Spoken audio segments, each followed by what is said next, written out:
वैसे तो new year हम 1 जनवरी को सेलिब्रेट करते हैं, लेकिन सरकार, बिजनेसमैन और टैक्स पेयर के लिए नया साल 1 अप्रैल से शुरू होकर अगले साल 31 मार्च को खत्म होता है, जिसे फाइनेंशियल ईयर भी कहते हैं।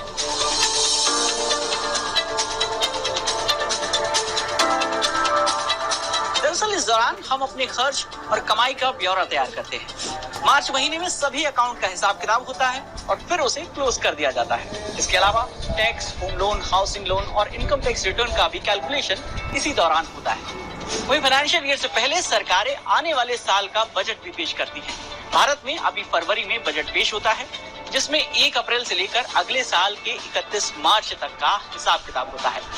आने वाले ईयर में सरकार अलग अलग सेक्टर में कितना खर्च करेगी और कमाई कहां से करेगी, साथ ही फ्यूचर प्लानिंग भी इस बजट में शामिल होती है। हमारे घर की इकोनॉमी पर भी इसका सीधा असर होता है। इतिहास के पन्ने पलटने पर पता चलता है कि देश में साल 1867 से पहले 1 मई से फाइनेंशियल ईयर की शुरुआत होती थी, लेकिन अंग्रेजों ने इसे बदला और 1 अप्रैल कर दिया। इसके पीछे की एक वजह खेती भी है। भारत में रबी की फसल सबसे ज्यादा होती है, जिसकी कटाई फरवरी मार्च महीने में की होती है। इसके बाद ही किसानों के पास पैसा आता है और इकोनॉमी रन होती है।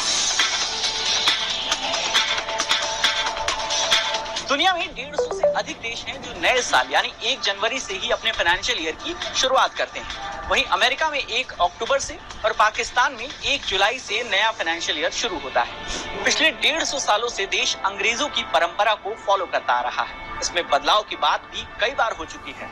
मई 1984 में एल.के. झा कमेटी ने जनवरी से नए फाइनेंशियल ईयर को शुरू करने का सुझाव दिया।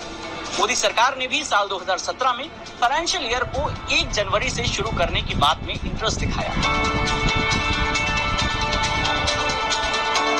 इस मामले में एक्सपर्ट कहते हैं कि फाइनेंशियल ईयर में बदलाव करने से विदेशी व्यापार में भी आसानी होगी। इसके साथ ही किसानों को भी फायदा होगा, क्योंकि अभी भी बिना मॉनसून की स्थिति जाने बजट का फॉर्मेशन हो जाता है।